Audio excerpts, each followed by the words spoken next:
హరి ఓం. పరమేశ్వర స్వరూపైన సభకి నమస్కారం.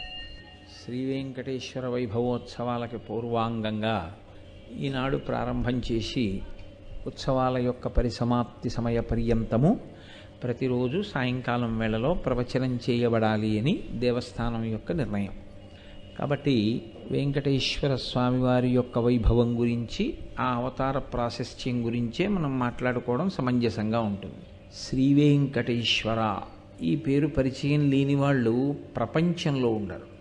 ఎందుకంటే అంతటి మహానుభావుడు, ఆపదముక్కులవాడు, ఏడుకొండలవాడ వెంకటరమణ గోవింద గోవింద ఈ మాట అనకుండా అసలు ఎవ్వరి జీవితము తెల్లవారదు. అందరూ ఈ మాట అంటారు. అది వెంకటేశ్వరావతారము అని మనం పిలుస్తాం.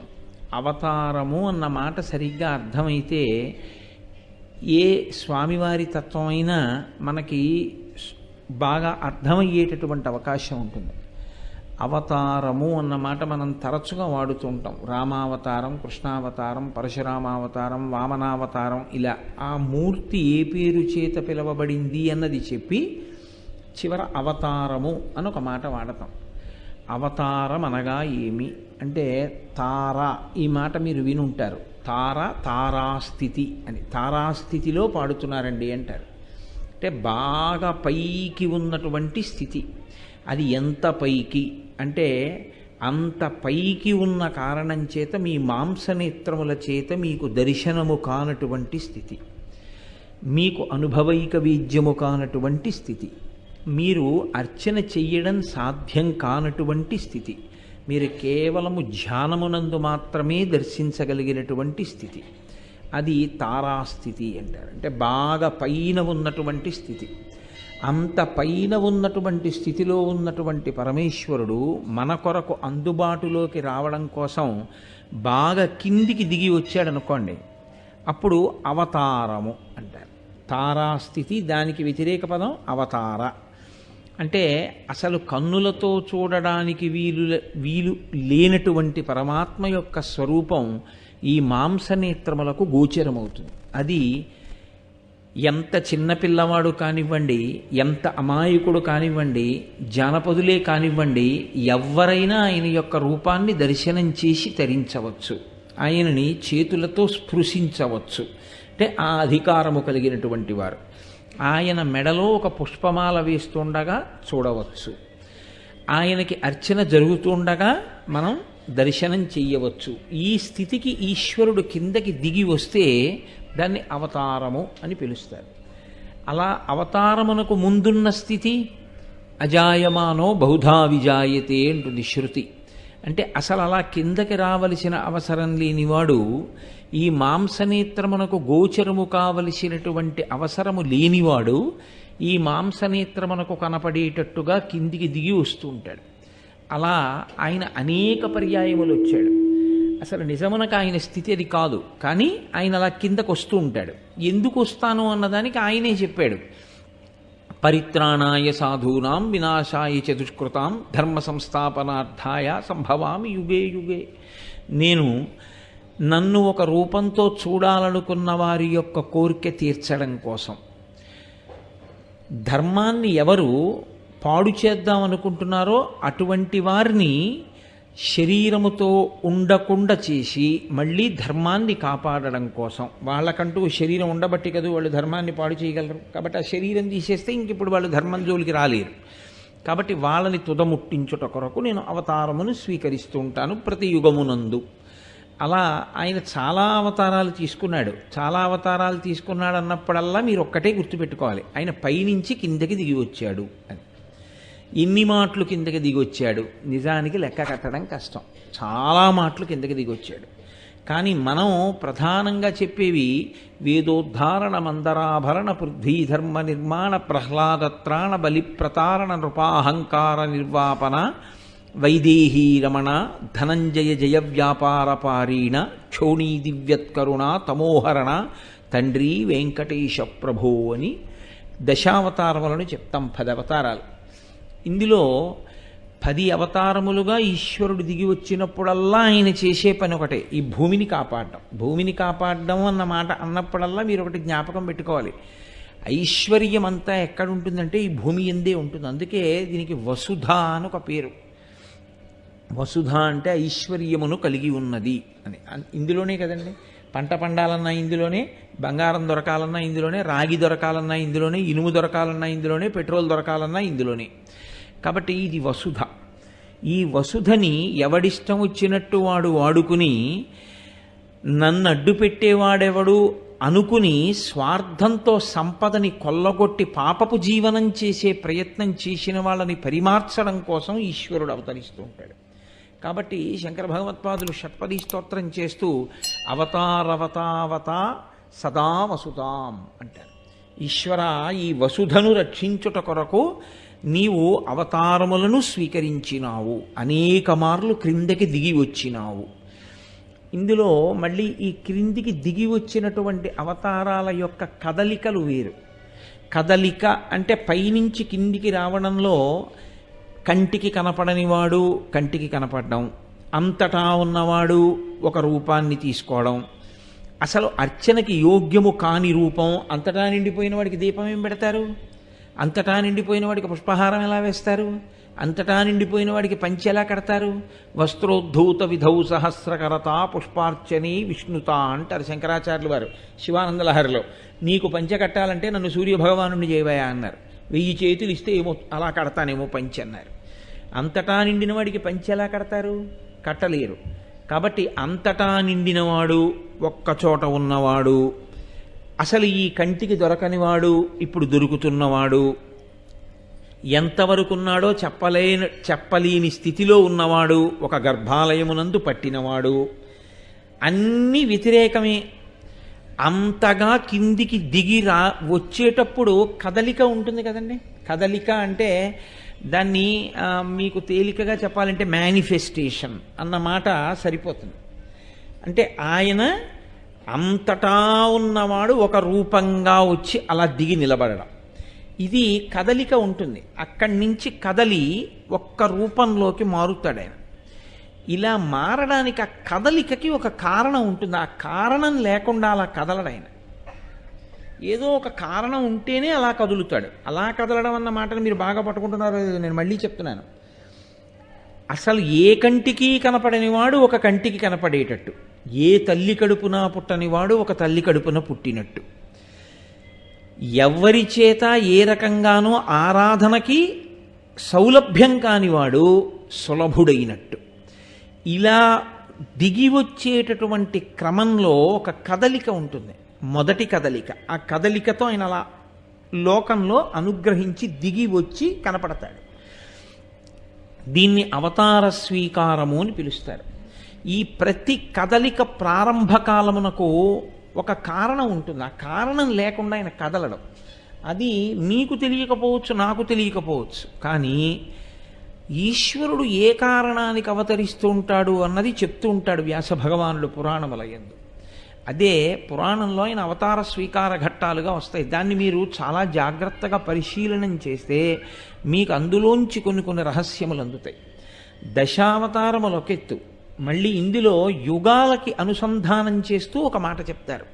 10 అవతారాలు ప్రధానమైన అవతారములైన మళ్ళీ ఈ ప్రధానమైన అవతారాల్లో ఒక్కొక్క యుగానికి సంబంధించి ఒక్కొక్క అవతారాన్ని విశేషమైన దానిగా చెప్తారు.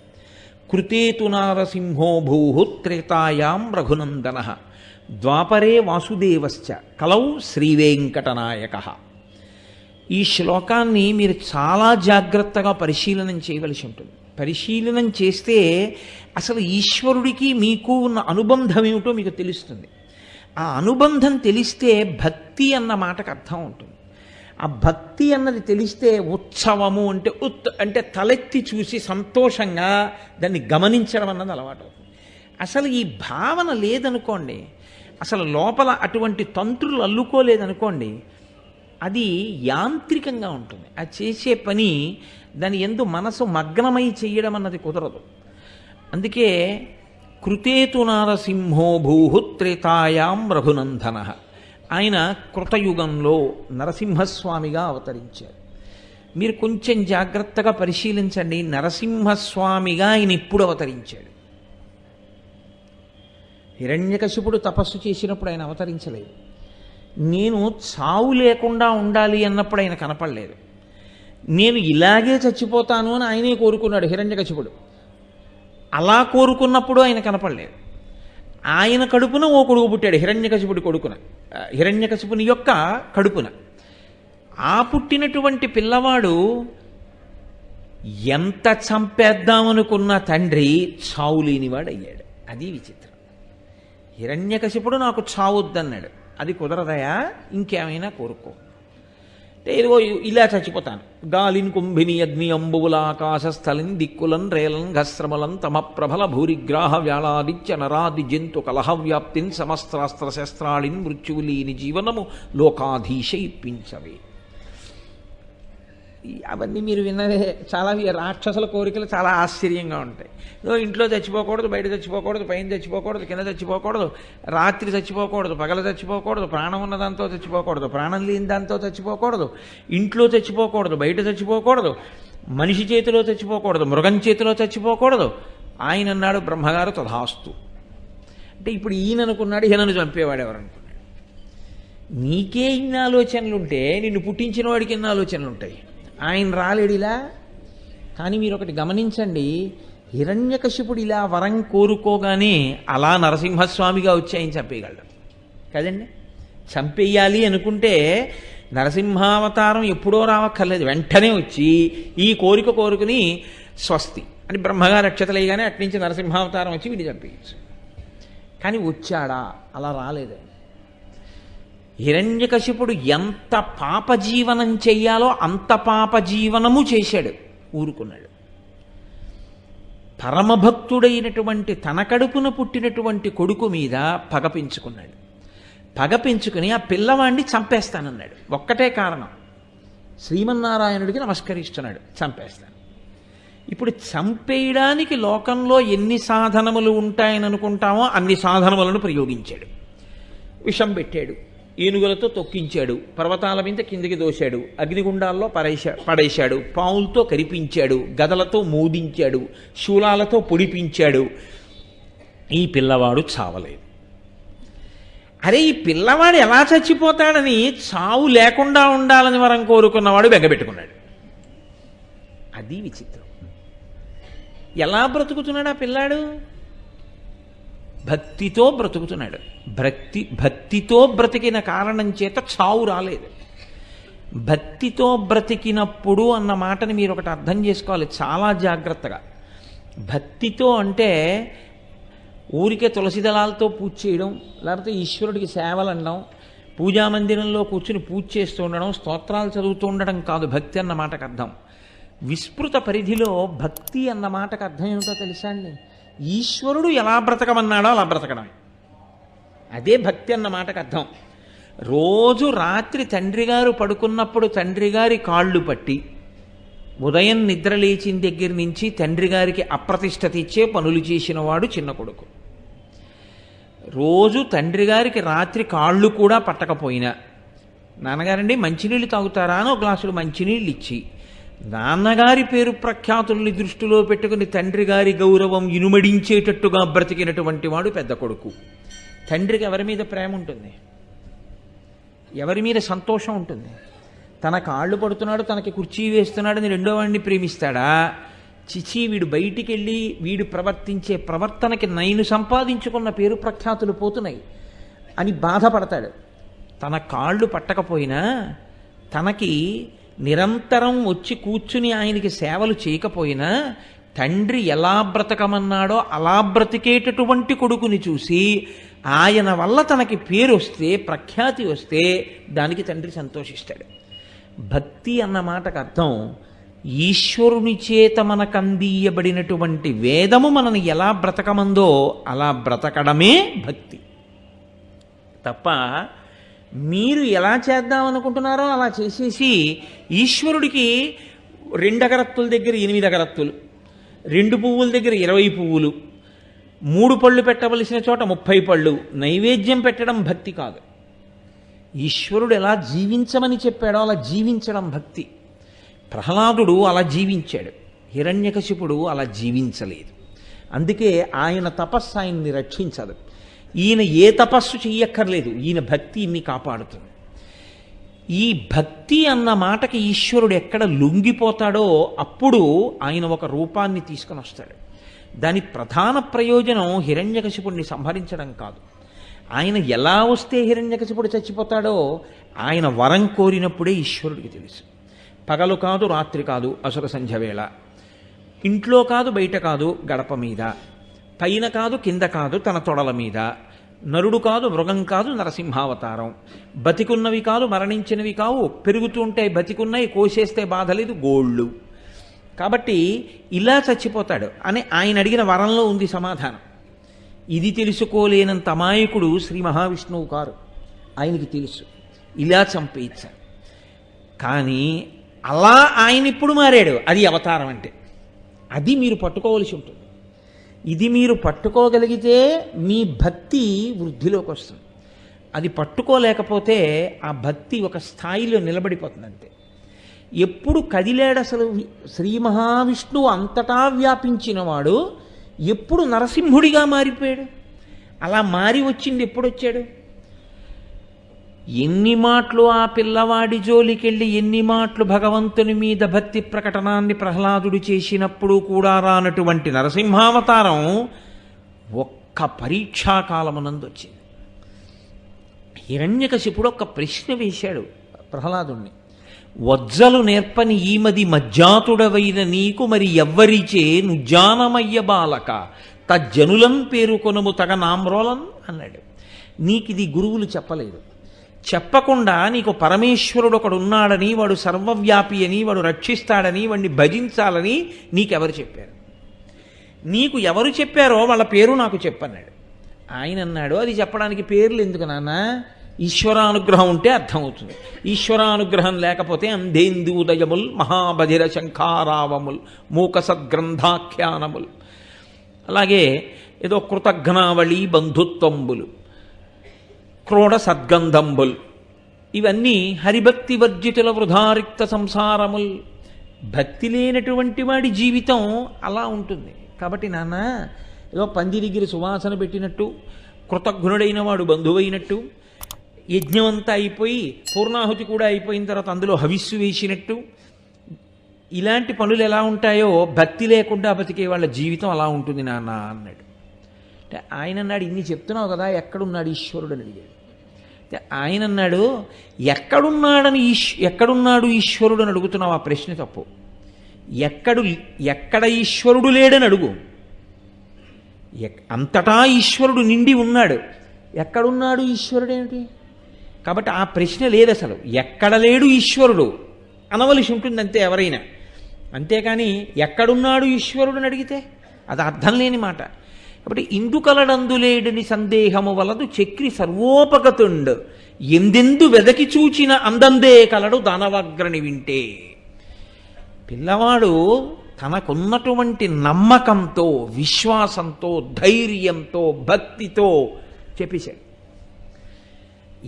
అందు అంటే నాన్న అంతటా ఉన్నాడు, నీకు చూసే కన్ను ఉండాలి, కానీ ఆయన ఇక్కడున్నాడు అక్కడున్నాడు ఏంటి, అంతటా ఉన్నాడు అన్నాడు. ఇప్పుడు లేచాడు ఆయన సింహాసనంలోంచి. హరి సర్వాకృతులంకలండనచు ప్రహ్లాదిండు భాషింప సత్వరుడై ఎందును లేడనుచు దైత్యుండు సుతున్ తర్జింప శ్రీనరసింహాకృతి దాల్చనచ్యుతుడు నానాజంగమస్థావరోత్కర గర్భంబుల అన్ని దేశముల ఉద్దండ ప్రభావంబునన్నారు పోతన గారు. పిల్లాడంటున్నాడు అంతటా ఉన్నాడన్నాడు, అనగానే లేచాడు ఆయన. వీడిప్పుడు దొరికాడు.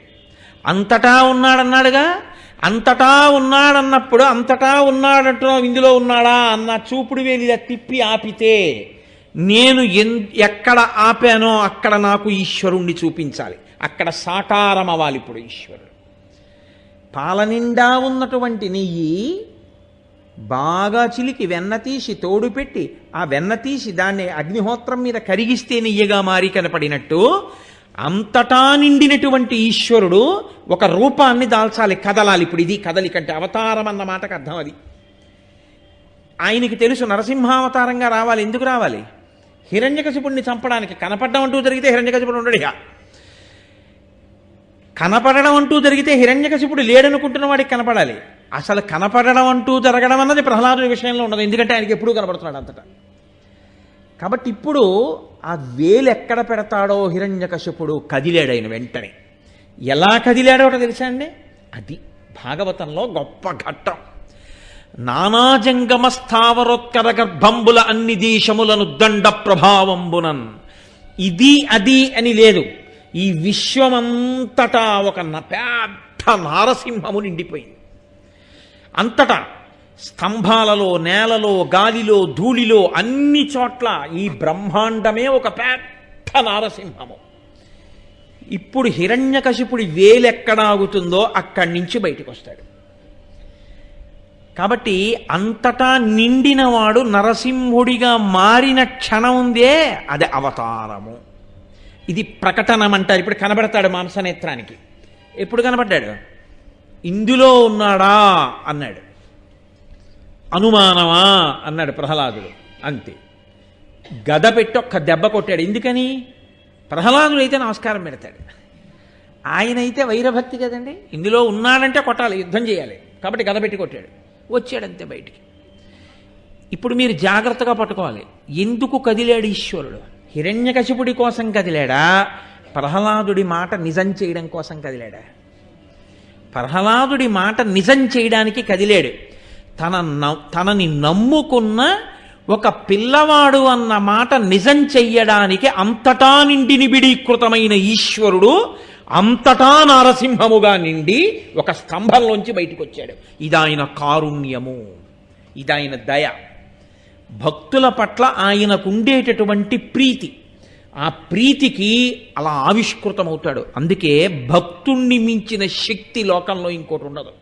ఆయన మాటకి ఈశ్వరుడు కూడా వశుడైపోతాడంతే, లొంగిపోతాడు. ఇందుచేత ఆయన కారుణ్యమూర్తి. ఈశ్వర అన్న మాటలో అంతర్లీనమేమి? పరమకారుణ్యమే. అంతటి దయ కలిగినవాడు. ఆయనని మీరు నమ్మి ఉండగా, ఆయన చెప్పినట్లు మీరు బ్రతుకుతుండగా మిమ్మల్ని చెనకగలిగిన వాడు లోకంలో ఉండడు. కాబట్టి నరసింహావతారం ఈశ్వర కారుణ్యమును, భక్తుల యొక్క విశ్వాసమును నిరూపణం చేసింది. అవతారముగా ఎందుకు కదులుతాడో చూపించింది. స్పష్టంగా చూపించినటువంటి రూపం. వామనావతారంగా రాలేదా అండి అని మీరు అంటారేమో. వామనావతారంగా అమ్మ కడుపులోంచి అలా వచ్చేసాడు, అసలు ఓ పిల్లవాడిగా వచ్చేసాడు. ఇది అలా కాదు. ఈ రావడంలో ఒక గమ్మత్తుంది. అంతటా నిండినవాడు అకస్మాత్తుగా నరసింహుడయ్యాడు. కాబట్టి ఈ కారుణ్యమును ఆవిష్కరించుట, భక్తుల పట్ల ఆయనకున్నటువంటి దయని చూపించుట,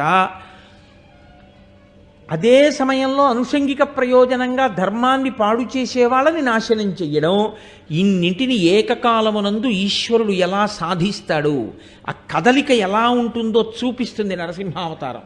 కాబట్టి కృతేతు నారసింహో భూహుత్రేతాయాం రఘునందన. కృతయుగంలో నరసింహస్వామిగా వస్తే త్రేతాయుగంలో రామచంద్రమూర్తిగా వచ్చాడు. రామచంద్రమూర్తిగా ఎలా కనపడ్డాడు? ఎప్పుడు కనపడ్డాడు? అక్కడ ఒక భక్తుడి ప్రార్థనకు వచ్చాడు, ఇక్కడ ప్రార్థనకే వచ్చాడు. ఎవరి ప్రార్థనకు వచ్చాడో తెలుసా అండి? దశరథ మహారాజు గారు పుత్రకామేష్టి చేసుకుంటున్నారు. ఇప్పుడు వస్తారు దేవతలు, కానీ మన కంటికి కనపడరు, మనకు ఆ శక్తి పోయింది ఉపాసన లేక. కానీ ఆనాడు దేవతల్ని చూసేవాళ్ళు ప్రత్యక్షంగా ప్రజలు వచ్చి వాళ్ళ సభలో కూర్చున్నారు. బ్రహ్మగారు కూడా వచ్చి కూర్చున్నారు. పెద్ద ఆయన వస్తే మరి కష్టాలు చెప్పుకోవద్దు. కాబట్టి వాళ్ళు అన్నారు, నైనం సూర్య ప్రతిపతి పార్శ్వే న మారుత చిలోర్మిమాలీతం దృష్ట్వా సముద్రోపి న కంపతే. అది వాళ్ళు చెప్పిన మాట. వాళ్ళన్నారు, రావణాసురుడు తిరుగుతుండగా సూర్యుడు గట్టిగా ప్రకాశించకూడదు. ఆయన అంతఃపురంలో ఉన్నాడు, ఆయన బాగా రోహిణీకార్తి చూపించవచ్చు. రావణుడు బయటికి వచ్చాడు, హేమంత ఋతువులో ఉండాలంతే. నైనం సూర్య, గట్టిగా ఆయన ప్రకాశించకూడదు. ప్రతిపతి పార్శ్వే నమారుత, గాలి గట్టిగా వీయకూడదు. ఆయన ఉత్తరీయం కదిలిందనుకోండి, వాయువు యొక్క ఉద్ధతి ఏమి అని అడుగుతాడు ఆయన. కాబట్టి వాయువు ఆయన దగ్గర గట్టిగా వీచడు. ఆయన వెళ్ళి సముద్రం దగ్గర ఇలా నిలబడ్డాడు అనుకోండి, సముద్రోపి నకంపతే, దాంట్లోంచి కెరటాలు రావు. సముద్రం నదిలే అయిపోతుంది, అన్ని తరంగాలు ఆగిపోతాయి. ఎందువల్ల? ప్రీతి చేత కాదు, భయం చేత. పంచభూతములను ఇంత భయపెడుతున్నాడు, ఇది చెప్పడానికి వాళ్ళు ఒక్క శ్లోకంలో చెప్పారు. ఇంత భయపెట్టడానికి కారణం ఏమిటో తెలుసా పితామహ? మీరిచ్చినటువంటి వరం. ఎవ్వరి చేత చావడన్నారు, ఇంత భయపెడుతున్నాడు. ఇక మా పరిస్థితి చెప్పేదేముంది? సముద్రమే భయపడి, గాలే భయపడి, సూర్యుడే భయపడితే ఋషులం మా పరిస్థితి ఏం చెప్పమంటారు? దేవతల పరిస్థితి బిక్కు బిక్కుమంటూ బతుకుతున్నాం. మీరు ఆ వరం ఇచ్చారే, మరి ఎలా చనిపోతాడు అతను అంటే బ్రహ్మగారు అన్నారు, అతను మనుష్యులను అడగలేదు, వానరములను అడగలేదు, కాబట్టి మనుష్యుడి చేతిలో మరణిస్తాడన్నాడు. అనగానే దశరథ మహారాజు గారు యజ్ఞం చేస్తున్న చోట మనుష్యులు ఉండరండి. మనుష్యుడు చంపుతాడు అనగానే ఏ మనిషి అయినా లేచి అయితే నేను చంపేస్తానంటే నిజంగా చంపగలడా? మనుష్యుడైనంత మాత్రం చేత చంపలేడు. ఎక్కడి రావణుడు, ఎక్కడి తేజస్సు. కాబట్టి ఎక్కడ తొందరపడి వీళ్ళు వెళ్ళిపోతారో, రావణుడి చేతిలో మరణిస్తారోనని ఎవ్వరూ అడగకపోయినా వీళ్ళు చెప్పుకున్న బాధలు చూసి కరిగిపోయిన హృదయము కలిగిన వాడై ఏతస్మిన్నంతరే విష్ణురూపయాతో మహాద్యుతి శంఖచక్రగతాపాణి పీతవాస జగత్పతి. అంతటా నిండిపోయినటువంటి విష్ణువు ఒక్కసారి ఒక రూపాన్ని తీసుకుని సభలోకి దిగారు. అది అవతారం అంటే. కనపడ్డారు కంటికి. సశంఖచక్రం సకిరీటకుండలం సపీత వస్త్రం సరసీరుహేక్షణం సహార వక్షస్థలశోభి కౌస్తుభం నమామి విష్ణుం శిరసా చతుర్భుజం. ఆయన శంఖచక్ర గదా పద్మములతో కూడిన 4 భుజములు కలిగిన వాడై వనమాల ఆ కౌస్తుభము మొదలైనటువంటి అలంకారములతో శ్రీవత్సం అనేటటువంటి పుట్టుమచ్చతో పచ్చటి పట్టుపంచ కట్టుకున్నవాడై కోటి సూర్యుల ప్రభాభాస పగిది ఆ సభామంటపంలోకి వచ్చి నిలబడ్డాడు. అంతటా నిండినవాడు రూపుగా వచ్చి అక్కడ నిలబడ్డాడు. నిలబడి వెంటనే ఆయన అన్నాడు, మీరు తొందరపడకండి, ఎవ్వరూ వెళ్ళక్కర్లేదు. హత్వాక్రూరం దురాత్మానం దేవర్షీణాం భయావహన్ దశవర్ష సహస్రాణి దశవర్ష శతానిచ. నేను రాజ్యాన్ని పాలిస్తాను. నేను రావణుణ్ణి చంపేస్తాను. ఎందుకు చంపేస్తానో తెలుసా? క్రూరం దురాత్మానం, కారణం లేకుండా చంపడాయన. క్రూరుడయ్యాడు, దురాత్ముడయ్యాడు. దేవర్షీణాం భయావహం, ఆయన ఋషుల్ని భయపెడుతున్నాడు, దేవతల్ని భయపెడుతున్నాడు. వాళ్ళు నన్ను నమ్ముకుని బతుకుతున్న వాళ్ళు, వేదాన్ని నమ్ముకుని బతుకుతున్న వాళ్ళు. నన్ను నమ్మి వేదాన్ని నమ్మి బ్రతుకుతున్న వాడి జోలికెళ్ళినటువంటి వాడు నా చేతిలో మడిసిపోవలసిందే. నా భక్తుణ్ణి రక్షించడానికి నేను రావలసిందే. కాబట్టి వస్తాను. వచ్చి చంపి వెళ్ళిపోను. దశవర్ష సహస్రాణి దశవర్ష శతానిచ. మనుష్యుడంటే పనికి మాలినవాడు అనుకుని కదా వరం అడగలేదు. అసలు మనుష్యుడి చేతిలో చావకుండా ఉంటానని వాడెంతటి వాడని కదా వదిలేశాడు. మనుష్యుని గొప్పతనం ఏమిటో నిరూపించడానికి ఈ భూమండలం మీదుండి 11,000 సంవత్సరములు నేను రాజ్యపాలన చేస్తాను. ఏమి ఎవరన్నా అడిగారు ఆయన్ని?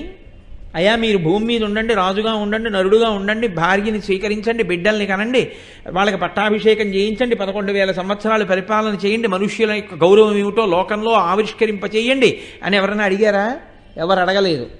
ఎవ్వరూ అడగకపోయినా తనంత తానుగా సభామంటపంలో కరచరణాదులతో కూడిన వాడై దర్శనమిచ్చి ప్రతిజ్ఞ చేసి పుట్టవలసిన అవసరం లేనివాడు తల కిందకి పెట్టి కాళ్ళు పైకి పెట్టి చీకటిగా ఉన్నటువంటి కౌసల్య గర్భంలో తాను 12 నెలల పాటు ఉండి ఆమె యోనిలోంచి పైకి వస్తే తప్ప నరుడు కాడు కనుక, నరుడైతే తప్ప రావణుణ్ణి చంపకూడదు కనుక మన కోసమని అంత కష్టపడి దశరథ మహారాజు గారి నుంచి కదిలినటువంటి ఆ తేజస్సు కౌసల్య యొక్క శరీరంలోకి ప్రవేశిస్తే ఆమెకి గర్భవాసంగా 12 నెలలు చీకట్లో పడుకున్నాడు. కాబట్టి దాశరథి అంటే ఆయన పొంగిపోతాట, ఆయన కారుణ్యం. అందుకే గోపరాజు గారు ఇంకో మొకటం పెట్ల, దాశరథి కరుణాపయోనిధి. ఈశ్వర ఎంత దయ, సముద్రం నువ్వు నిజంగా. ఏమి నీ కర్మ? అమ్మ కడుపులో 12 నెలలు పడుకోవడమా? ఆ మలమూత్రాలన్నీ చుట్టూ చేరడమా? నిన్ను పురుగులు కరవడమా? ఆ లోపల పడు ఉండడమా? అంతటా ఉండవలసినటువంటి వాడివి ఒక అమ్మ కడుపులో ఉన్నావా? తతశ్చ ద్వాదశే మాసే చైత్రే నవమికే తిథౌ నక్షత్రే దితి దైవత్యే సోచ్య సంస్థేషు పంచషు గృహేషు కర్కటే లగ్నే వక్పతాం బిందునా సహా ప్రోద్యమానే జగన్నాథం సర్వలోక నమస్కృతం అన్నారు మహర్షి. జగన్నాథం, జగత్తుకు నాథుడైన వాడు, సర్వలోకముల చేత నమస్కరింపబడవలసినటువంటి వాడు ఒక అమ్మ కడుపులో 12 నెలలు తల కిందకి కాళ్ళు పైకి పెట్టి పడుకున్నాడు. ఎవరి కొరకు? అలా పడుకుని పుడితే కానీ నరుడుగాడు. అలా నరుడుగా పుడితే తప్ప రావణుణ్ణి చంపడానికి వీల్లేదు. అలా రావణుణ్ణి చంపితే తప్ప మనందరి యొక్క ఏడుపు ఆగలం. అందుకని మనని సంతోష పెట్టడానికి తానంత కష్టాన్ని స్వీకరించాడు. ఇది ఆయన యొక్క కారుణ్యం. ఈ కారుణ్యపు కదలిక అవతారంగా రామచంద్రమూర్తిగా ఈ పృథివి మీద విలిసింది. ఈ భూమండలమంతా తిరిగాడు, లోకానికి ధర్మం ఏమిటో నిరూపణం చేశాడు. కాబట్టి కృతేతు నారసింహో భూహు త్రేతాయాం రఘునందన. కాబట్టి 2 విషయాల్లోనూ మీకు అర్థమైంది ఏమిటి? మళ్ళీ అవతారాల్లో ప్రధానమైన దశావతారాల్లో యుగానికి ఒకటి చొప్పున ప్రధానంగా తీసుకున్నప్పుడు ప్రతి అవతారమునందు ఆయన కదలికకి కారణము కేవలము కారుణ్యమే. దయచేత కదులుతాడు తప్ప లేకపోతే ఆయన కదలవలసిన అవసరమే లేదు ఆయనకి. 3వసారి ఇప్పుడు కదిలాడు ప్రధానంగా ఇంకో యుగంలో. ద్వాపరే వాసుదేవశ్చ. ద్వాపర యుగంలో వాసుదేవుడుగా శ్రీకృష్ణ భగవానుడిగా వచ్చాడు. శ్రీకృష్ణ భగవానుడిగా వచ్చినప్పుడు మరీ సౌలభ్యం, మరీ చమత్కారం. గోపాల బాలులతో కలిసి ఆడుకున్నాడు. ఆవు దూడల వెనకాతల పరిగెత్తాడు. ఆవులకి ఎద్దులకి తోకలు పట్టుకున్నాడు. మట్టి తిన్నాడు. అమ్మ చేత కట్టపడ్డాడు. ఏమి భాగవతం నిజంగా! అంత సౌలభ్యంతో కూడిన అవతారం. అలా వచ్చినవాడు లోకమంతా తరించడానికి కావలసినటువంటి ప్రస్థానత్రయంలో ఒకటైన భగవద్గీతని ఉపదేశం చేశాడు. మహానుభావుడై కృష్ణం వందే జగద్గురుం. లోకంలో జగద్గురువై మనకి భగవద్గీతను అందించాడు. కృష్ణుడిగా ఆయన ఎందుకు కదిలేడు? ఆయనకి ఏ అవసరానికి కదలవలసి వచ్చింది? ఎవరైనా ప్రార్థన చేశారా? కంసుడి ఉద్ధటి తట్టుకోలేకపోతున్నాం, ఈశ్వరా మీరు రండి వచ్చి ఆ కంసుడిని చంపండి అని అడిగిన వాళ్ళు ఎవరైనా ఉన్నారా? మరి దేని కొరకు వచ్చాడు ఆయన? కేవలము దయ. ఈ దయ ఎప్పటిదో తెలుసా అండి? ఏ తల్లిదండ్రులకు పుట్టారో ఆ తల్లిదండ్రులు మరిచిపోయారు ఎందుకు పుట్టాడు. వాళ్ళకి తాను గుర్తు చేసి ఇందుకు వచ్చానని తానే చెప్పుకున్నాడు. అంత దయ, అంత కృతజ్ఞత అయింది. ఆ చీకట్లోకి తీసుకెళ్లి కారాగారంలో దేవకీ వసుదేవుల్ని బంధించాడు ఆ కంసుడు. లోకంలో దారుణాతి దారుణమైన విషయం ఏమిటంటే, భార్య ప్రసవ వేదన పడుతుంటే భర్త లేచి ఉపకారమూ చెయ్యలేక, ఎవ్వరినీ పిలవలేక, పిలిస్తే పుట్టిన పిల్లాన్ని చంపేస్తాడేమోనని భార్య ప్రసవిస్తుంటే కళ్ళప్పగించి చూస్తూ ఉండడం తప్ప లేచి గుక్కెడు నీళ్ళివ్వలేక, అంత ప్రసవ వేదనలోనూ ఆవిడ గట్టిగా నోరు కూడా ఎత్తి అరవకుండా నిప్పి భరించి ఆవిడ పిల్లాన్ని కనవలసినంత దయనీయమైన స్థితిలో ఆయన పుట్టాడు. ఆయన కర్మ అలా పుట్టవలసిన అవసరం. కటిక చీకటి, శ్రావణమాసం, అష్టమి తిథి, అర్ధరాత్రి, బయట వాన, ఆయన యొక్క మాయ, అందరూ కంసుడితో సహా నిద్రపోతున్నారు. చేతులకి సంకెళ్ళు, చూస్తున్నాడు తప్ప వసుదేవుడు ఏవీ చెయ్యలేడు. పుత్రప్రేమ, ఇంత నొప్పులు పడుతున్న దేవకీదేవి అంత నిప్పిని అంత కష్టాన్ని ఓర్చుకుంటోంది. పైకి ఏమైనా కొంచెం మూలిగితే ఎక్కడొచ్చేస్తాడో కంసుడు. అప్పుడు పుట్టాడు. ఏ సామాన్యుడిగా పుట్టాడేంటి? ప్రకృత బాలుడిగా పుట్టలేదు అప్పుడు. అది కృష్ణావతారంలో ఉన్న గొప్పతనం. జలధరదేహు నాజాను చతుర్బాహు సరసీరుహక్షు విశాలవక్షు జారు గదా శంఖచక్ర పద్మ విలాసు కంఠ కౌస్తుభమణి కాంతిభాను కమనీయ కటిసూత్ర కంకణ కేయూర శ్రీవత్సవంచనంచిత విహారు మరుకుండల ప్రభాయుత కుంతలలలాటు వైఢూర్య మణిగణ వరకిరీటు బాలు పూర్ణేందు రుచిజాలు భక్త లోకపాలు సుగుణాలవాలు కృపావిశాలు చూచి తిలకించి పులకించి చోద్యమంది ఉబ్బి చెలరేగి వసుదేవుడు ఉత్సహించే అన్నారు పోతన గారు. ఆ పిల్లవాడు ప్రాకృత శిశువుగా పుట్టినవాడు ఒక్కసారి మహానుభావుడు సాక్షాత్ శ్రీ మహావిష్ణువై ఆ కారాగారంలో ప్రకాశించి తానే దేవకీ వసుదేవులకి చెప్పారు. లోకంలో ఏ పిల్లవాడు పుట్టినప్పుడు తల్లిదండ్రులు, పిల్లవాడు ఏడుస్తాడు, తల్లిదండ్రులు ముద్దెట్టుకుంటారు. ఒక్క కృష్ణావతారంలో గమ్మత్తు ఏమిటో తెలుసా అండి? ఆయనకి వీళ్ళు నమస్కారం చేశారు ఇద్దరు. సర్వము నీలోనిదిగా సర్వాత్మయు ఆత్మవస్తు సంపన్నుడవై సర్వమయుడవ నీకును సర్వేశ్వర లేవులోను సంధులు వెలయన్నది దేవకీదేవి. ఈశ్వర, అంతటా నిండిపోయినటువంటి స్వరూపానివి, ఆత్మస్వరూపివి, అటువంటి వాడివి ఇవాళ మాంసనేత్రానికి కనపడేలా నా కడుపున పుట్టావా తండ్రి ఏంది. వసుదేవుడు ప్రార్థన చేశాడు. అప్పుడు ఆయన అన్నాడు, ఒకానొకప్పుడు ఇప్పటికి 3 జన్మల క్రితం మీ ఇద్దరు పృష్ణి సుతపుడు అనబడే పేర్లతో జన్మించారు. మీ ఇద్దరూ 12,000 దివ్య సంవత్సరములు తపస్సు చేశారు నా కొరకు. నేను మీకు దర్శనమిచ్చాను. అతి దుర్లభమైనటువంటి మోక్షాన్ని మీరు అడగలేదు. నా వంక చూసి నాలాంటి కొడుకు కావాలని అడిగారు.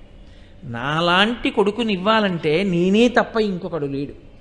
మీరు నన్ను అడిగిన కారణానికి, అంత కష్టపడి తపస్సు చేసినందుకు నాలాంటి కొడుకు కావాలని మీరు ఒక్కసారి అడిగితే 3 మార్లు అన్నది సత్యం గనక 3 మాటలు మీ కడుపున పుట్టాను పిల్లవాడిగా. ఒకసారి మీరు పృష్ణి సుతపుడు అన్న పేరుతో ఉంటే నేను పృష్ణి గర్భుడు అన్న పేరుతో పుట్టాను. వేరొక పర్యాయం మీరు అదితి కశ్యపులుగా ఉంటే నేను వామనమూర్తిగా జన్మించాను. ఇప్పుడు మీరు దేవకీ వసుదేవులుగా ఉంటే కృష్ణ పరమాత్మగా ఆవిర్భవించాను. ఇది 3వసారి నేనిచ్చిన వరం సత్యం. ఈసారి మీరు ప్రేమ చేతనో కొడుకనో మీ మనసుని నా దగ్గర పెట్టి నన్నే స్మరణ చేసిన కారణం చేత ఇక మీకు కూడా ఇదే చిట్ట చివరి జన్మ, మీరు నాలో కలిసిపోతారు అని ప్రకృత శిశువు అయిపోయి వసుదేవుడితో చెప్పాడు, నన్ను ఇలా తీసుకెళ్ళు అన్నాడు. యమున దాటించాడు. ఆ శౌరికి తెరవసగను ప్రకాశోద్దత తుంగ భంగ కలిత ధరా సాకాశయకు యమున పూర్వము సీతేశునకు పయోధి త్రోవ ఇచ్చిన భంగిన్. ఒకనాడు రామచంద్రమూర్తికి సముద్రం దారిచ్చినట్టుగా యమున కృష్ణ పరమాత్మని తీసుకుని వసుదేవుడు ఎడుతుంటే దారిచ్చేసింది. ఏమి వాళ్ళకి జ్ఞాపకం ఉందా? దేవకీ వసుదేవులకి ఈ పుట్టిన పిల్లాడు శ్రీ మహావిష్ణువు అని వాళ్ళకి జ్ఞాపకం లేదు. వాళ్ళకి జ్ఞాపకం లేకపోయినా తను జ్ఞాపకం చేశాడు. శ్రీ మహావిష్ణువుగా దర్శనమిచ్చాడు, తల్లిదండ్రుల్ని కాపాడాడు. ఇది 3వ జన్మ అన్నాడు. మీరు తపస్సు చేసినందుకు 3వసారి ఆవిర్భవించాను అన్నాడు. ఇప్పుడు మీరు గమనించండి, 3 సార్లు ఆయన కదలడానికి కారణం వాళ్ళు చేసిన ఒక్క తపస్సుకి, ఒక్క వరానికి 3 మాటలు ఆయన అలా పుట్టవలసిన అవసరం ఆయనకు ఉందా? కానీ కారుణ్యం. కాబట్టి ఈశ్వరుని కదలికలో అవతారము అంటే క్రిందికి దిగి వచ్చుట. ఎప్పుడెప్పుడు అలా దిగొచ్చినా అందులో ఉండేది దయ మాత్రమే. దయచేత కదులుతాడు. తర్వాత అనుషంగిక ప్రయోజనం వేరే ఉంటుంది. ఆ కృష్ణ పరమాత్మగానే కౌరవుల వధకి కారణమయ్యాడు. ఆ కృష్ణ పరమాత్మగానే రాక్షస సంహారానికి కారణమయ్యాడు. ఆ కృష్ణ పరమాత్మగానే జగదాచార్యుడై భగవద్గీత ఆవిర్భావానికి కారణమయ్యాడు. ఆ కృష్ణ పరమాత్మగానే భక్తులైనటువంటి అర్జునాదులను ఉద్ధరించాడు. కానీ ప్రధాన ప్రయోజనం మాత్రం కృష్ణ పరమాత్మగా ఆయన ఆవిర్భవించడం అత్యంత దయతో. తన గురించి తపస్సు చేసినటువంటి ఆ పృష్ణి సుతపుడు వీళ్ళిద్దరి కోరిక తీర్చడానికి వాళ్ళకి జన్మల తర్వాత విస్మృతి కలిగిన జ్ఞాపకం చేసి మరీ వచ్చాడు. కాబట్టి ఆయన కృతయుగంలో నరసింహుడిగా వచ్చినా, త్రేతాయుగంలో రామచంద్రమూర్తిగా వచ్చినా, ద్వాపర యుగంలో కృష్ణ భగవానుడిగా వచ్చినా ఆయన కదలికకి కారణం మాత్రం దయా. తర్వాత కదలికలు ఉంటాయి, ఇంకా అనేక కదలికలు ఉంటాయి అవతారంలో. నరసింహుడిగా చాలా కదలిక ఉంది, రాముడిగా అబ్బో ఎంత కదలికుందో మీ అందరికీ రామాయణంలో విన్నదే. కృష్ణుడిగా ఎంత కదలికుందో. ఆ కదలికలన్నిటిలోనూ ఆయన నోటితో కూడా మాట్లాడుతూ ఉంటాడు, చెప్తూ ఉంటాడు. రాముడిగా ఎంతో ప్రబోధం ఉంది. ఆయన మాట్లాడినటువంటి విషయాలు అనేక ఉన్నాయి. రామో దీర్ణాభిభాషతే, ఆ మాట ఒక్కటి చాలు. నాకు 2 మాటలు తెలియవమ్మా అన్నాడు. నేను ఏకపత్ని వ్రతుణ్ణి అన్నాడు. మనుష్యులు ఎలా బ్రతకాలో ఆయన నేర్పి చూపించాడు, అలా మాట్లాడి చూపించాడు. కృష్ణుడు సరే భగవద్గీతనే ఉపదేశం చేశాడు. ఇలా కృతయుగంలో నరసింహుడిగా, త్రేతాయుగంలో రాముడిగా, ద్వాపర యుగంలో కృష్ణుడిగా ఎవరు కదిలి అవతార స్వీకారం చేశారో వాడే కలియుగంలో కూడా కదిలి వెంకటేశ్వరుడిగా వచ్చాడు. కలౌ వెంకటనాయక, కలియుగంలో ఆయనే వెంకటనాయకుడిగా వచ్చాడు. అయితే ఇక్కడ ఒక గమ్మత్తుంది. అక్కడ పుట్టినప్పుడు ప్రార్థనలు జరిగాయి, అక్కడ పుట్టినప్పుడు తపస్సు ఉంది, అక్కడ పుట్టినప్పుడు ఎవరికో కష్టం ఉంది, అక్కడ పుట్టినప్పుడు ఎవరో కనీసం ఈశ్వరుడు వస్తే బాగుండన్న స్పృహ ఉన్న వాళ్ళు ఉన్నారు. ఇక్కడ అలా ఏమైనా ఉందా ఆయన రావడానికి? అసలు అది పరిశీలనం చేస్తే వెంకటరమణుడి పట్ల భక్తితో ఎందుకు ఉండాలో అర్థం అవుతుంది. లేకపోతే వెంకటరమణుడు ఎంతసేపు ఎందుకు గుర్తొస్తాడంటే ఎప్పుడూ కోరికలకి గుర్తొస్తాడంతే. ఏ కోరిక లేకుండా ఆయన్ని చూడడానికి వెళ్ళడం అనేటటువంటిది జీవితంలో ఎప్పుడూ ఉండదు. ఎందుకంటే ఏదో కోరిక ఏదో ఆపద, ఓసారి ఏడుకొండల వాడి దగ్గరికి వెళ్ళి వస్తూ ఉండడం, అందుకే పనికొస్తూ ఉంటాడు ఆయన. కాదు, ఆయన ఏ కారణం చేత అసలు కదిలాడో మీరు గమనించవలసి ఉంటుంది. ఈ కదలికని మీరు కానీ చూస్తే వెంకటరమణుని యొక్క అవతారంలో కొన్ని ఆశ్చర్యకరమైన విషయములు ఉంటాయి. వెంకటేశ్వరుడిగా ఆయన మాట్లాడినది చాలా తక్కువ. అసలు మాట్లాడలేదని నేను అన్నాను, ఆయన మాట్లాడారు, చాలా కాలం మాట్లాడారు. కానీ ఆయన లోకానికి మాటలతో చెప్పిన దానికన్నా ఆయన సంకేతంతో చెప్పింది, ఆయన యొక్క కథలో, ఆయన యొక్క కదలికలో, ఆ అవతార వైశిష్ట్యంలో ఆయన మనకి ఎన్నో నేర్పేశాడు. అసలు అది గమ్మత్తు. ఆయన్ని రమ్మని అడిగిన వాళ్ళు ఎవరూ లేరు. ఈశ్వరా నువ్వు రా అని ఎవరు అడగలేదు. ఎందుకు అడగలేదో తెలుసా అండి? కలవు వెంకటనాయక కలియుగంలో వచ్చాడు. కలియుగంలో ఆయన ఒక తల్లి కడుపున పుడితే కృష్ణుడనో రాముడనో ఎవరో ఒకళ్ళు పేరు పెట్టడం ఉంటుంది. ఏదో విశ్వామిత్రుడు వశిష్ఠ మహర్షి పెట్టారు రామ అని పేరు, ఏదో కృష్ణ గర్గుడు పెట్టాడు, వామన తల్లిదండ్రులే పొట్టిగా ఉన్నారని అలా పిలిచారు. కానీ అసలు వెంకటేశ్వర ఈ పేరు ఎవరు పెట్టారు? ఏ ఋషి అన్నా పెట్టాడు ఆయనకి ఆ పేరు? లేకపోతే ఆయన ఏదో తల్లిదండ్రులకి ఒక అవతారంలా దిగి వచ్చినప్పుడు ఆయన ప్రకటనమై ఒకరికి కనపడితే మొదట ఎవరైనా ఆయనకి ఇలా నామకరణం చేశారా? ఆయనకి బాల్యము అన్న అవస్థ ఏమైనా ఉందా? రాముడికి ఉన్నట్టే, కృష్ణుడికి ఉన్నట్టే, వామనమూర్తికి ఉన్నట్టే వెంకటరమణుడికి బాల్యం ఏమైనా ఉందా? అసలు ఆయన ఎందుకు ప్రకటనమైనట్టు, ఎక్కడ ప్రకటనమైనట్టు, దానికి కారణం ఏమిటి, ఎందుకు కదిలినట్టు మరి ఆయన? ఇది మీరు పరిశీలనం చేస్తే అప్పుడు మీరు వెంకటేశ్వరావతారమును గూర్చి పరిశీలనం చేసినట్టు. ఆ పరిశీలనం చెయ్యడమే, దాని గురించి వినడమే, నన్ను నమ్మండి, పరిపూర్ణమైన వెంకటేశ్వరానుగ్రహమునకు కారణమవుతుంది. ఎందుకు కదలవలసి వచ్చింది ఆయన అంటే, ఎవ్వరూ ఆయన్ని కదలమని అడిగేవాళ్ళు లేకపోవడం వల్ల. కలియుగంలో కదలడానికి కారణం ఏమిటో తెలుసా అండి? ఆయన కదలాలన్న కోరిక ఎవరికీ లేదు. అసలు ఈశ్వరుడు కదలాలి, ఈశ్వరుడు కనపడాలన్న కోరిక లేదు. యథార్థం అంతే చెప్పాలి. ఎందుకో తెలుసా అండి? అందుకే ఆయన పేరు వెంకటేశ్వరుడిని పెట్టుకున్నాడు. ఎవ్వరూ పెట్టలేదు, ఆయనే పెట్టుకున్నాడు. వేం పాపం కటతే అస్మాత్ పాపదహన శక్తిత వెంకటాచలమిత్యేవా నామదేవస్తథాజగుహు అంటుంది భవిష్యోత్తర పురాణం. వేం అంటే పాపం, పెట్టుకోవడం వెంకటేశ్వరుడు, వెంకటేశ్వరరావు అని పేరెట్టుకుంటారు. పెళ్లి కార్డులో రాసేటప్పుడు వెంకటేశ్వరరావు అని రాస్తారు. వెం అన్న మాటకు అర్థం లేదు. వేం దీర్ఘం ఉంటే పాపం. వేం పాపం. కటేశ్వరుడు అంటే కట అంటే తొలగించుట. పాపమును తొలగించగలిగినటువంటి తిరుగులేని అధికారం ఉన్నవాడెవరో వాడు ఈశ్వరుడు. పాపములను తొలగించగలడు. పాపం అనగా ఏమి? ధన్యుని చెనకలేనిది, ధన్యుని కానివానిని నరకమునకు తోయగలిగినది, దానికి పాపమని పేరు. అసలు పాపం అంటే ఏమిటో తెలిస్తే కదండి వెంకటేశ్వరుడు అంటే ఏమిటో తెలియడానికి. పాపము అన్న మాటని మీరు చాలా జాగ్రత్తగా పరిశీలనం చేస్తే మీరు అసలు మీకు వెంకటేశ్వరుడికి ఉన్న అనుబంధం ఏమిటో మీకు అర్థమవుతుంది. పాపము అన్న మాటకు అర్థం ఏమిటో తెలుసా అండి? శాస్త్రము చేత చెప్పబడినా చెప్పబడకపోయినా మీ కామము కొరకు, మీ ద్వేషము కొరకు మీరు చేయు కర్మకు పాపమని పేరు. అంటే కొంచెం అయోమయంగా ఉంది నువ్వు అన్నమాట అంటారేమో. కామము చేత కానీ ద్వేషము చేత కానీ మీరు ఏ కర్మైనా చేస్తే దాన్ని పాపం కింద చిత్రగుప్తుడు రాసుకుంటాడు. అందుకే చిత్రగుప్తుని చేత వ్రాయబడినదేదో దానికి పాపమని పేరు. నాకు కోరిక ఉంది, ఈ పని చేస్తే ఇది వస్తుంది అని నేను చేశాను, దానికి పాపమని పేరు. నేను ద్వేషంతో ఓ పని చేశాను, ఈ పని చేస్తే వాడు ఏడుస్తాడు, ఓ పని చేశాను, పాపమని పేరు. పుణ్యం ఎక్కడుంది? పుణ్యమే పాపము, పాపమే పుణ్యం. సుఖంగా ఉండడం సుఖం అనుకుంటున్నారేమో, దుఃఖము యొక్క క్రీనీడ అది. అది ఆగగానే ఏడుపు వస్తుంది. అది ఆగిపోనివ్వండి, సుఖం దుఃఖం అయిపోయింది అంతే. ఇది ఆగిపోతే సుఖం దుఃఖం అయిపోతుంది అంతే. ఇంతమందికి నేను ఎలా గట్టిగా చెప్పను.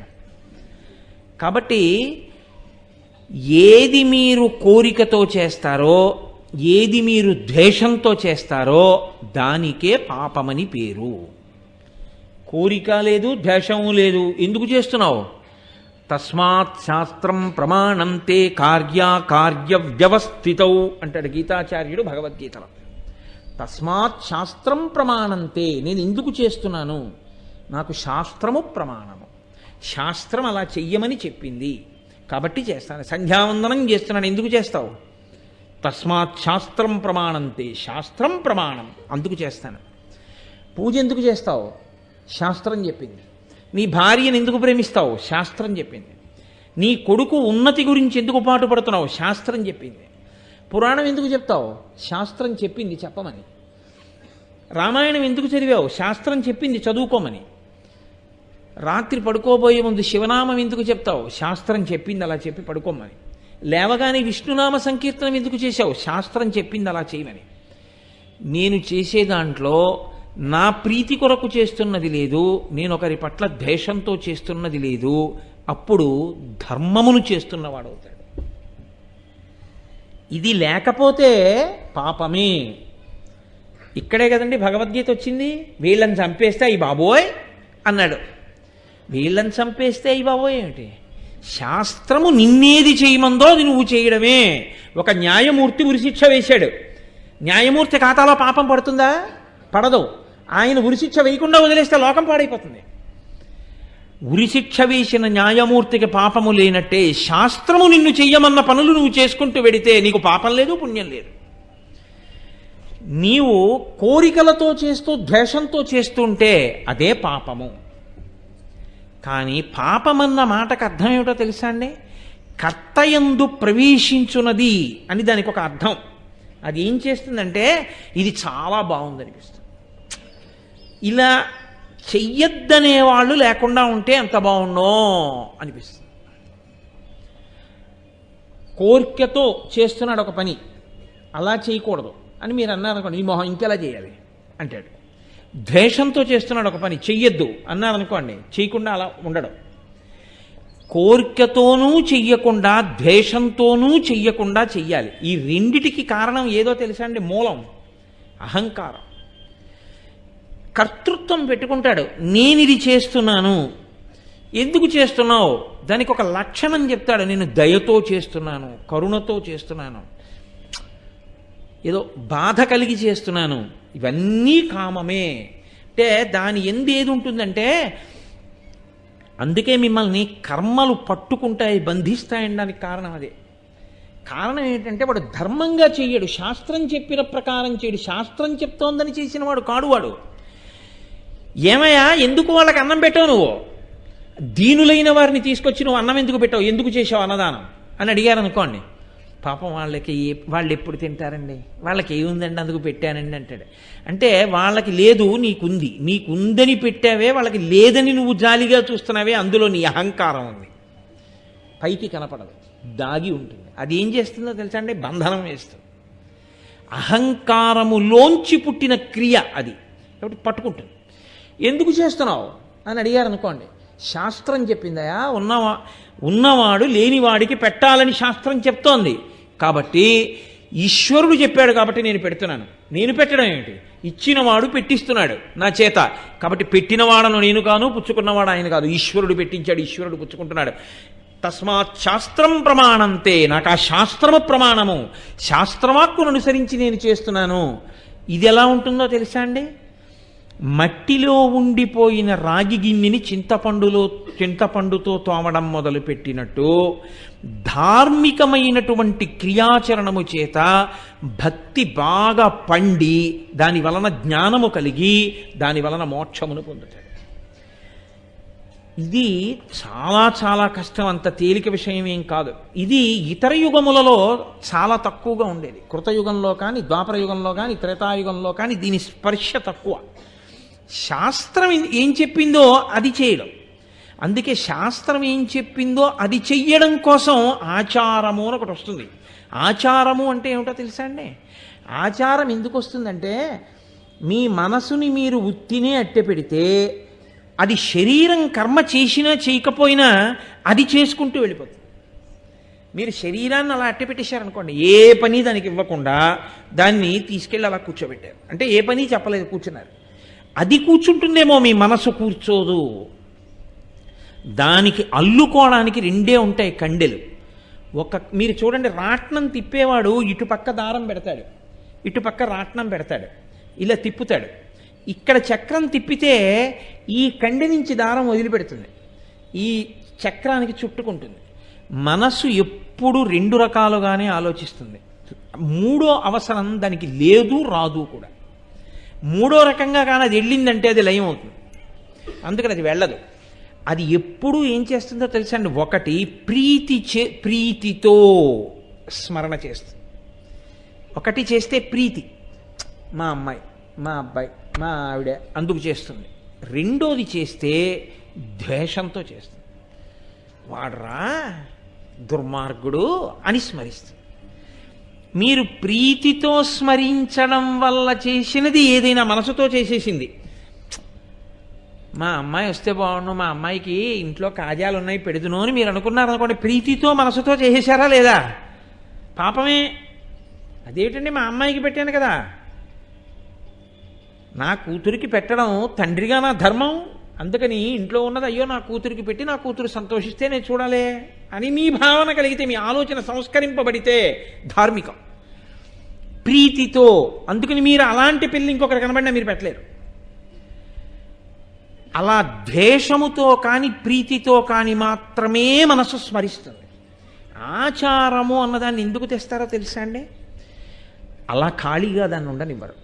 అలా ఖాళీగా ఉండకుండా చూడ్డానికి ప్రాతకాలంలో ప్రాతస్మరామి చదువుకో, స్నానం చేయి, సూర్యుడికి నమస్కారం చేయి, పూజామందిరంలోకి వెళ్ళు, సంధ్యావందనం చేయి, పూజ చేయి, బయటికి వచ్చావా గజేంద్రమోక్షం పారాయణ చేయి, దేవాలయానికి వెళ్ళు, ప్రదక్షిణం చేయి. ఇది అప్పుడు లోపల నుంచి ఏం చెప్తుందో తెలుసా అండి?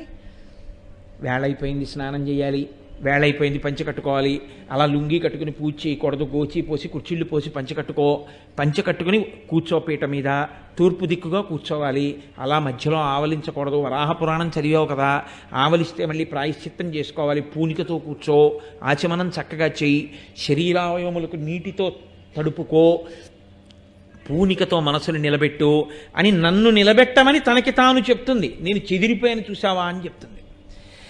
ఆచారము మనసుని నిగ్రహించడానికి సాధనము. ఏమంటే మనసు బాగుంటే చాలదేంటండి ఇవన్నీ ఎందుకండి అన్నాడు అనుకోండి, అది మెట్ట వేదాంతము. ఆచారమును పట్టుకుని కానీ మనసును సంస్కరించలేవు. ఎవరో ఉంటాడు, కోట్ల మందిలో ఒకడు ఉంటాడు, ఆచారం అవసరం లేకుండా మనసు సంస్కరింపబడినవాడు. నువ్వు ఆయనతో పోల్చుకుని నీ మనసు అలా సంస్కరింపబడిందని చెప్పడానికి నీకు నువ్వు సాక్షి. ప్రీతితో ద్వేషంతో రెండూ లేకుండా నీ మనసు ఎక్కడ నిలబడిందో నాకు చెప్పు, నువ్వేమీ చేయకుండా కూర్చుంటే. ఆచార భ్రష్టత్వము పాపమునకు కారణము.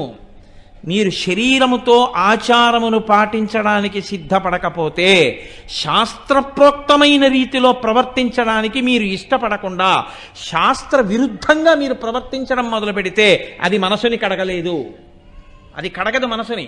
మీరు మనసుని రాగి పాత్రని చింతపండు పెట్టి తోమితే మిరియాలి తప్ప, రాగి పాత్ర దగ్గరికి తీసుకెళ్ళి మీరు మిరపకాయ ఎట్టి తోమితే అది ఎలా మెరుస్తుంది? అని మెరవదు.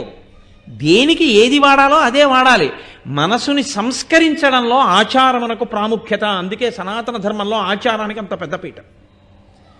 కాబట్టి ఆ స్థితికి చేరిపోయావు, అప్పుడు నువ్వు ఆచారం పాటించామా పాటించలేదా వేరు విషయం. కాబట్టి అలా నిలబడగలగడం ఆ పుణ్య పాప అన్న రెండు మాటలకి కట్టుబడిపోకుండా, దొరికిపోకుండా, రాగద్వేషములకు అతీతంగా నిలబడి శాస్త్రమును ప్రమాణముగా పెట్టుకుని నువ్వు క్రియాచరణము చెయ్యగలగాలి. కలియుగంలో అలా చెయ్యడం సాధ్యమవుతోందా? మీరు ఆలోచించండి. ఏది చేసినా రాగద్వేషములతోటే చేస్తాడు. చేస్తే ప్రీతి, లేకపోతే అప్రీతి, ఈ రెండిటితోనే చేస్తాడు. అందుకే పాపము. కానీ దీనికి ఉన్న లక్షణం ఏమిటో తెలుసా అండి? ఇది కర్తయందు ప్రవేశించగలదు, అది విస్తరింపబడుతుంది. పాపమునకు ఆ లక్షణం ఉంటుంది, అది విస్తారమవుతుంది. దావాగ్ని అని ఉంటుంది. రెండు చెట్లు ఒరుసుకుంటే పుడుతుంది ముందది, చిన్న నిప్పురవ్వ కింద పుడుతుంది. పుట్టి ఆ ఎండిపోయినటువంటి బెరడిలో రాజుకుంటుంది. రాజుకున్నప్పుడు అది ఇంతే మంట, చిన్న పొగతో మొదలవుతుంది. అది తర్వాత ఏమవుతుందో తెలుసా అండి, మొత్తం అరణ్యాన్ని కాల్చేస్తుంది. అలాగే పాపము కర్తయందు ప్రవేశించి విస్మృతిని పొందుతుంది. మొదట ఒక్కసారి, తర్వాత పర్వాలేదు, ఇంకా దానికి అనుషంగికంగా కూడా అల్లుకుంటుంది. అల్లుకుని పాపాచరణమునందు స్థిరపడతాడు. స్థిరపడి బాగా వ్యాప్తి చెంది దాని ఫలితంగా కర్తని ఆశ్రయించి ఉన్న వాళ్ళని కూడా నశింపచేసేస్తాడు. ఆయన నరకానికి వెళ్ళిపోతాడు. ఆయనతో పాటు ఆయనని ఆశ్రయించి ఉన్న వాళ్ళు కూడా పాడైపోతారు. రావణుడు చేసిన పాతకానికి రావణుడితో ఉన్న వాళ్ళందరూ వెళ్ళిపోలేదు, అంతే. మహాపాపం కూడా అలాగే తీసుకెళ్ళిపోతుంది. ఇది ఇతర యుగముల యందు విచక్షణతో ఆలోచించి శాస్త్రాన్ని పట్టుకోవడానికి అవకాశం ఇచ్చేది కాలం. కలియుగానికి ఉన్న లక్షణం ఏమిటో తెలుసా అండి? కలియుగం కలి యొక్క ప్రేరణతో ఉంటుంది. అందుకే ఏది చెయ్యమని మీరు చెప్పండి, ఈశ్వరుడు అని మీరు తీసుకొచ్చినా మళ్ళీ కామమే. ఈ కోరికతో ఈశ్వరుడికి చేస్తాడు, ఈ ద్వేషంతో ఈశ్వరుడికి చేస్తాడు. భగవంతుడు మళ్ళీ భగవత్ పూజ యందు ద్వేషం ఉంటుంది. భగవంతుని యొక్క రూపమునందు నామమునందు ద్వేషం అంతర్లీనంగా ప్రబలుతుంది. కారణం ఏమిటో తెలుసా అండి? అది ఎవరి తప్పు కాదు, కలియుగం యొక్క లక్షణం అది. కలిపురుషుడు ప్రతి దాన్ని విషమయం చేస్తాడు. ఎలా అంటే రాగద్వేషములతో కలిపేస్తాడు. కలిపేయడంలో లోకమంతా పాపము చేత చుట్టబడిపోతుంది. ఇది అంటువ్యాధి సోకినట్టు ఆచరణ భ్రష్టమైపోయి, ఆచారము లుప్తమైపోయి ప్రతివాడు కామ్యకర్మగా ఆచరించడం, శాస్త్రాన్ని విడిచిపెట్టి ప్రవర్తించేవాడే కానీ అసలు శాస్త్రం చెప్పినట్లు ప్రవర్తించేవాడు ఉండడు. అందుకే ఎప్పుడైనా శాస్త్రం చెప్పారనుకోండి వాళ్ళకి చాలా కోపం వస్తుంది. అదేంటంటే ఆయన అలా చెప్పారంటే, ఎందుకంటే అది కలిపురుష లక్షణం అది. కాబట్టి తస్మాత్ శాస్త్రం ప్రమాణంతే కార్యాకార్య వ్యవస్థితం. కలియుగంలో కలి యొక్క ప్రభావం చేత అందరూ ఆ కోణంలోకి పడిపోతారు. శాస్త్రమే వద్దు అని శాస్త్ర ప్రమాణమని ధిక్కరించిన వాడు ఈశ్వరుడు కావాలని ఎలా అడుగుతాడు?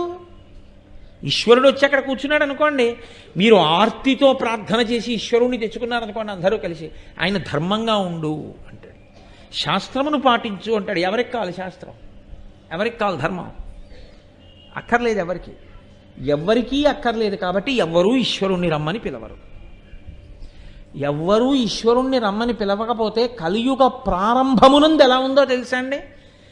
ఇంకా ఇప్పుడు అనుకుంటున్నారేమో మీరు, ద్వాపరయుగం పూర్తయి కలియుగం వచ్చింది అంతే. అప్పటికి నారద మహర్షి వచ్చారు. ఆయన మహోపకారి, మహానుభావుడు, లోకమునకంతటికీ ఎప్పుడు ఉపకారం చేస్తూ ఉంటారు ఆయన. ఆయన ఈ కలియుగంలో జనులు ఎలా ఉంటారో చూద్దాం అనుకున్నారు. ఏదో విదేశాలు వెళితే ఆ దేశంలో వాళ్ళు ఎలా ఉంటారో చూద్దామని చూస్తుంటారు, చూశారు. అలా కలియుగంలో జనులు ఎలా ఉంటారో చూద్దాం అని వచ్చాడు. ఆయన చూసి ఆయన గుండెలు బాధేసుకున్నాడు. బాధేసుకుని తిన్నగా సృష్టికర్త కాబట్టి తన తండ్రి గారి దగ్గరికి వెళ్ళాడు. వెళ్ళి ఆయన అన్నాడు, నాన్న ఏమిటి నాన్న ఈ అన్యాయం అన్నాడు. ఏమైందిరా అన్నాడు ఆయన. కమలాక్షు నర్చించ కానక కామించి కమలాక్షులతోడ కాలంబు గడుపువారు, రాజీవనేత్రుని సేవింపనొల్లక రాజదైవంబని భ్రమయువారు, శ్రీనాథునేనాడు పూజింపనొల్లక శ్రీమంతులగుట కాంక్షించువారు, నారాయణుని చేరు దారి నూహింపక దారుణాగంబుల తగులువారు, ముక్తి అను పల్కు ఎరుగక భుక్తి మార్గ సాధనాకైక చిత్తులై కష్టములు పొందువారలై ధరాతలమున ప్రజలు పతితులగుట చూచి ఏను చింతింతునో అబ్జగర్భ అన్నాడైన. ఓ తండ్రి బ్రహ్మ, కలియుగ ప్రారంభం ఎలా ఉందో తెలుసా? కమలాక్షు నర్చించ కానక కామించి కమలాక్షితో కాలంబు గడుపువారు.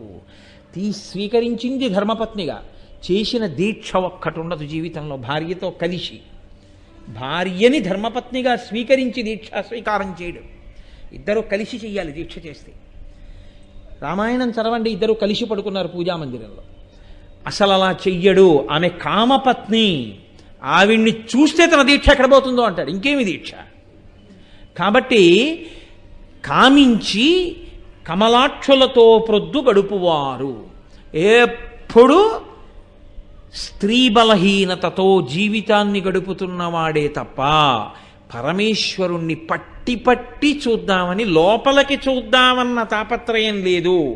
ఎంతమందిలో ఉన్నా తాను మనవలు పుట్టినవాడైనా సిగ్గెగ్గులు లేకుండా పట్టి పట్టి ఆడవాళ్ళని చూస్తూ ఉంటాడు కామదృష్టితో.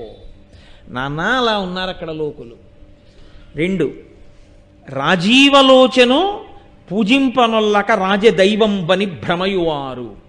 ఒక్కనాడు పంచె కట్టుకుని భగవంతుని యొక్క మందిరంలో కూర్చుని ఈశ్వరుడికి వాడు జీవితంలో పంచోపచారములు చేయడు.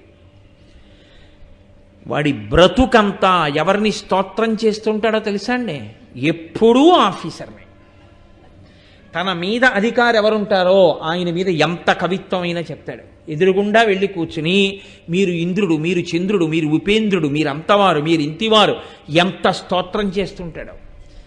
ఈశ్వరుడి దగ్గరికి వెళ్ళి చదువు అన్నారనుకోండి, నీ పాద కమల సేవయు పద్యం కూడా ఆయనకి రాదు, ఏమీ రాదు. అదే కలిపురుష లక్షణం. అంటే కలి ఆయనని అంత ఆవహించి ఉన్నాడు. ఎప్పుడూ స్తోత్రం ఎవరిని? రాజు అంటే అధికారుల్ని స్తోత్రం చేస్తుంటారు.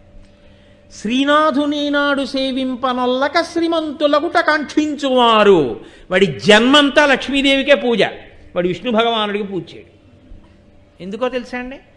ఆవిడికి ఎందుకు పూజ, ఆయనకెందుకు? ఆవిడుంటే చాలు. నాకు సీతమ్మ తల్లి ఉంటే చాలు, రాముడు అక్కర్లేదన్న వాడికి 10 తలలు పోయాయని వాడు తెలుసుకుని ఉంటే వాడు లక్ష్మిని విష్ణువుతో కలిపి అర్చన చేస్తాడు. వాడికి విష్ణువు అక్కర్లేదు. విష్ణువు ఎందుకు, ఆయన ఏం చేస్తాడు నాకంటాడు. లక్ష్మి ఐశ్వర్యం ఇస్తుంది, అందులో ఆవిడ కావాలి.